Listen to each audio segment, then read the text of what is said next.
con esta ponencia que la escribí hace alrededor de 20 años, antes del internet. Parecen partidos estos que tengo aquí, pero seguramente que tienen vigencia. Bien, recurriré a la lectura de algunos de los poemas que, en mi opinión, son los más representativos de la obra del artista peruano César Vallejo, para, con un esfuerzo de inmersión simpática y recreativa, podamos reconocer algunas de esas formulaciones a las cuales en lo particular me adhiero y que por ello reconozco en el bate del Perú al más excelso de todos los poetas en América Latina. Bueno, desde mi punto de vista, quizás lo he cambiado un poco desde entonces. Esta recurrencia no significa que lo poético se reduzca a la expresión del habla plasmada en la literatura. También lo poético palpita en el seno de otras manifestaciones artísticas: la música, la pintura, el cine y otras eventuales experiencias artísticas. Se han hecho una infinidad de esfuerzos intelectuales para tratar de aprender o explicar a la poesía. La mayoría de ellos sin éxito. Los débiles ganchos de abordaje que se tiran revientan en entornos inasibles. Tal vez por el lugar que ocupa, si es que ocupa algún lugar en el ámbito de nuestra vida, tal vez porque es parte de la propia condición humana, o también porque es el aroma de la esencia del ser, imposible de asir, solo y solo tal vez en la absorción de la vida misma. Nos aventuramos solo a decir que la poesía está en un hoyo profundo de la ontología, de la estética, de la ética, de la antropología, y las fronteras de todas ellas son plásticas, quebradizas, siempre indesprescindibles, sostenidas por la resistencia de la inapreciable realidad del ser, esbozada en la palabra, en el color, en el ritmo.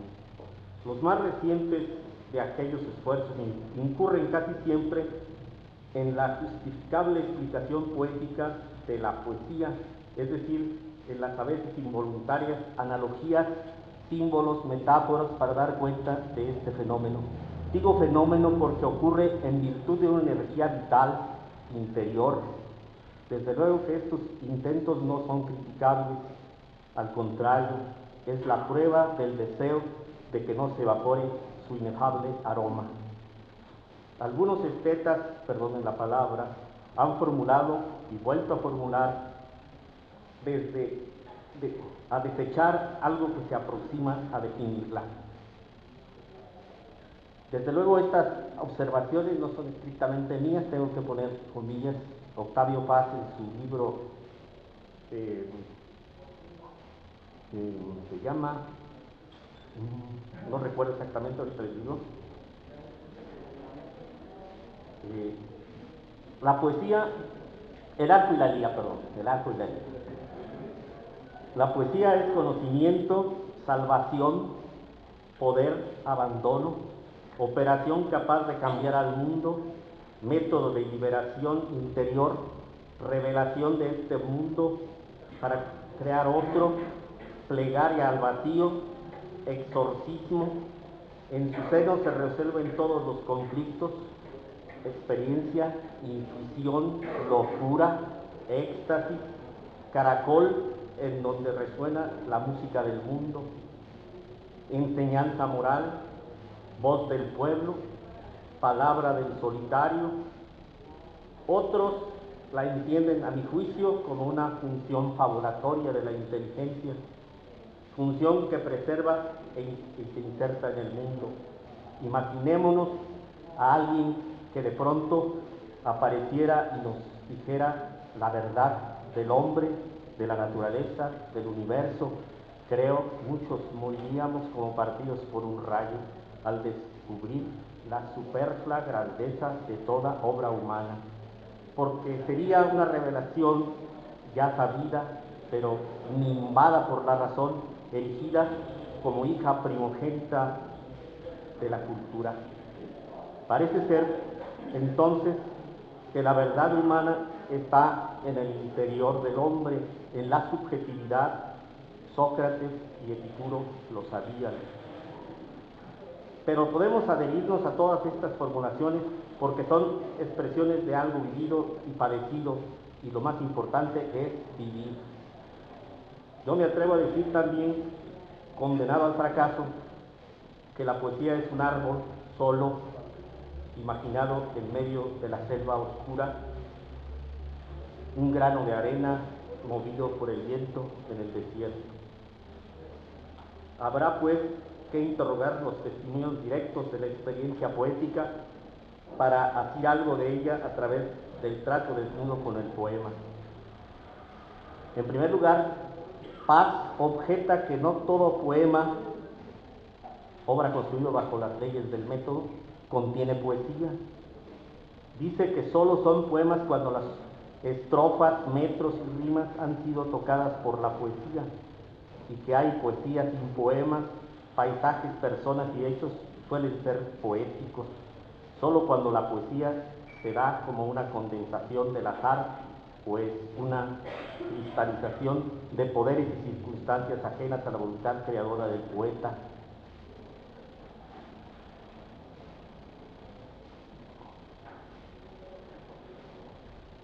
Nos enfrentamos a lo poético cuando el poeta es el hilo conductor y transformador de la corriente poética. Estamos en presencia de algo radicalmente distinto, una obra. El poema es una forma para llenarse con cualquier contenido, el lugar de encuentro entre la poesía y el hombre. A mi juicio, uno de los poetas más grandes de nuestra lengua, sin menospreciar a otros, es César Vallejo. Vallejo es uno de estos hilos conductores que transforman esa corriente poética en obra. Es un poeta esencial. Yo así le llamo porque, en mi opinión, llega al fondo del hoyo profundo del ser, toca la intimidad de la soledad y de la tragedia, percibe su inexorable destino, confiesa su angustia íntima, asumiendo el dolor colectivo. De esa suma de angustias y horrores surgen los heraldos negros. La razón y emoción de Vallejo coexisten. Aclaro que este título de Los Heraldos Negros es por lo cual es más conocido César Vallejo. Curiosamente, y me ha impresionado mucho que he conocido a bastantes peruanos, y me da mucho gusto por ellos, porque siempre les pregunto que si conocen a César Vallejo, ¿no?, como el poeta peruano por excelencia, y hay muchos que se llaman César en Perú, por cierto, y todos empiezan a decir: hay golpes en la vida tan fuertes, yo no sé, golpes como el odio de Dios. Ya, si eres peruano. Así como nosotros conocemos a Ramón López Velarde, quizás el zacatecano, a Amado Nervo, Nayarita, ¿no?, a Salvador Díaz Mirón, veracruzano, así los peruanos conocen a César Vallejo. La razón y emoción de Vallejo coexisten. Comprende, la poesía es conocimiento, decía Paz, la situación del prójimo cuando se comete una injusticia, y la complementa con una indiscutible dosis de inteligencia y cultura, con la interpretación y enjuiciamiento que corresponde a un verdadero intelectual. La emoción no basta, decimos, la poesía es conocimiento, operación capaz de cambiar al mundo. Vallejo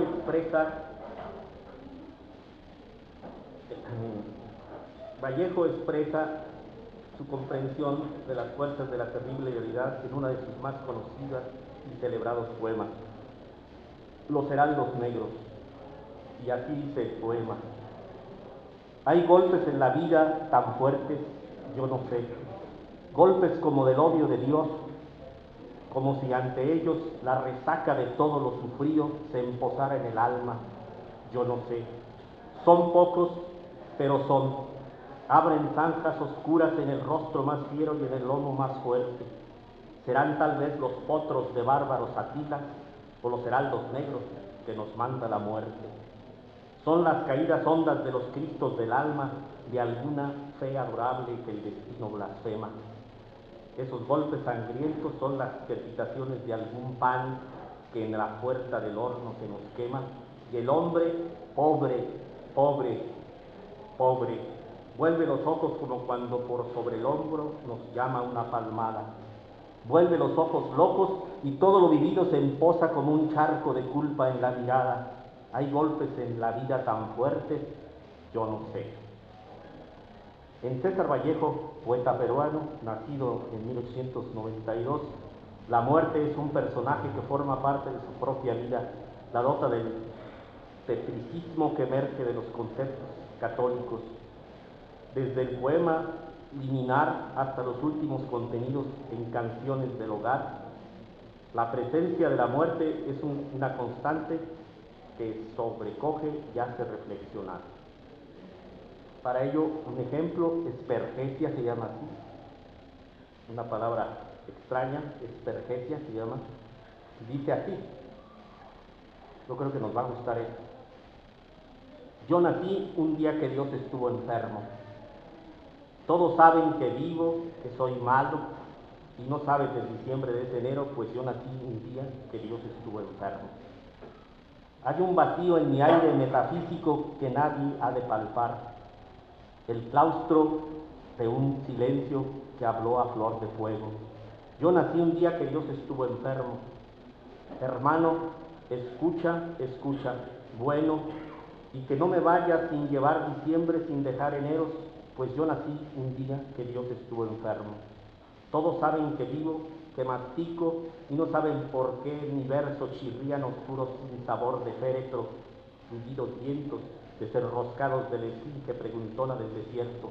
Todos saben y no saben que la luz es física y la sombra gorda, y no saben que el misterio sintetiza que él es la joroba musical y triste que a distancia denuncia el paso meridiano de las lindes a las lindes. Yo nací un día que Dios estuvo enfermo, grave. Los poemas de Vallejo nos hacen buscar en una de nuestras grandes obsesiones, temores, preocupaciones, nos sumerge en la comprensión instantánea de la orfandad existencial y más. Así nos dice en las menciones poéticas de su poema El momento más grave de la vida. Un hombre dijo: el momento más grave de mi vida estuvo en la batalla del Marne, cuando fui herido en el pecho. Otro hombre dijo: el momento más grave de mi vida ocurrió en un maremoto en Yokohama, del cual salvé milagrosamente, refugiado bajo el alero de una tienda de laca. Y otro hombre dijo: el momento más grave de mi vida acontece cuando duermo de día. Y otro dijo: el momento más grave de mi vida ha estado en mi mayor soledad. Y otro dijo: el momento más grave de mi vida fue mi prisión en una cárcel del Perú. Y otro dijo: el momento más grave de mi vida es el haber sorprendido de perfil a mi padre. Y el último hombre dijo: el momento más grave de mi vida no ha llegado todavía. De nuestro poeta, el que moriría en París con aguacero, un día de cual ya tenía el recuerdo, así lo menciona en sus poemas, domina la sensación de que estar viendo al hombre a través de su piel, de estar traspasando su carne, llegando a su espíritu, para conocer su tragigusto de vivir. Hoy me gusta la vida mucho menos, pero siempre me gusta vivir. Ya lo decía casi, toqué la parte de mi todo y me contuve con un tiro en la lengua detrás de mi palabra.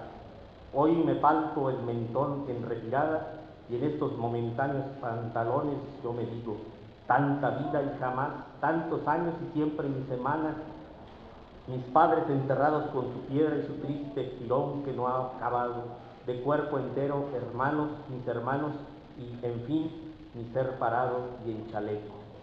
Me gusta la vida enormemente, pero desde luego con mi muerte querida y mi café, y viendo los castaños frondosos de París, y diciendo, es un ojo este, aquel, una frente esta, aquella, y repitiendo, tanta vida y jamás me falla la tonada, tantos años y siempre, siempre.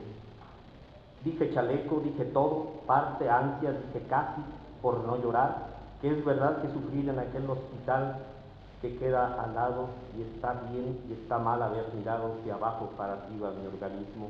Me gustaría vivir siempre así, fuese de barriga, porque, como iba diciendo y lo repito, tanta vida y jamás, y tantos años y siempre, mucho siempre, siempre, siempre. También Vallejo nos ofrece otro poema dotado, lleno de toda su comprensión antropológica y de lo superfluo de toda obra humana. Se llama Considerando en frío imparcialmente. Nos va a gustar estas frases seguramente. Considerando en frío imparcialmente que el hombre es triste, tose y sin embargo se complace en su pecho colorado, que lo único que hace es componerse de día, que es lóbrego mamífero y se peina. Considerando que el hombre procede suavemente del trabajo y repercute jefe, suena subordinado, que el diagrama del tiempo es constante diorama en sus medallas, y a medio abrir sus ojos estudiaron desde lejanos tiempos su forma famélica de masa. Comprendiendo sin esfuerzo que el hombre se queda a veces pensando como queriendo llorar, y sujeto a tenderse como objeto se hace buen carpintero, suda, mata y luego canta, almuerza, se abotona. Examinando, en fin, sus encontradas piezas, su retrete, su desesperación, al terminar su día atroz, borrándolo. Considerando también que el hombre es en verdad un animal, y no obstante, al voltear me da con su tristeza en la cabeza. Comprendiendo que él sabe que le quiero, que le odio con afecto y me es en suma indiferente.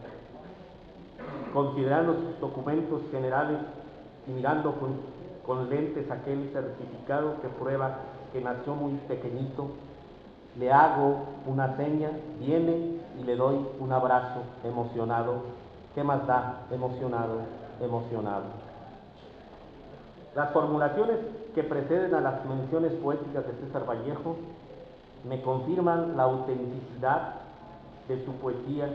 Su poesía es conocimiento, es enseñanza moral, en ella se resuelven todos los conflictos, es exorcismo, éxtasis, locura, voz del pueblo, plegaria del solitario, y sobre todo es la voz de la fe que el destino blasfema.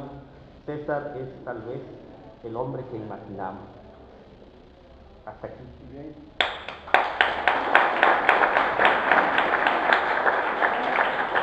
Bueno, perdón, ya que comentó un poco el nervio, quisiera abundar simplemente en la recomendación de leer no solamente a César Vallejo, sino a brevar de las manifestaciones culturales, como es la poesía, y todas las manifestaciones literarias. Creo que nos hace mucha falta en la educación.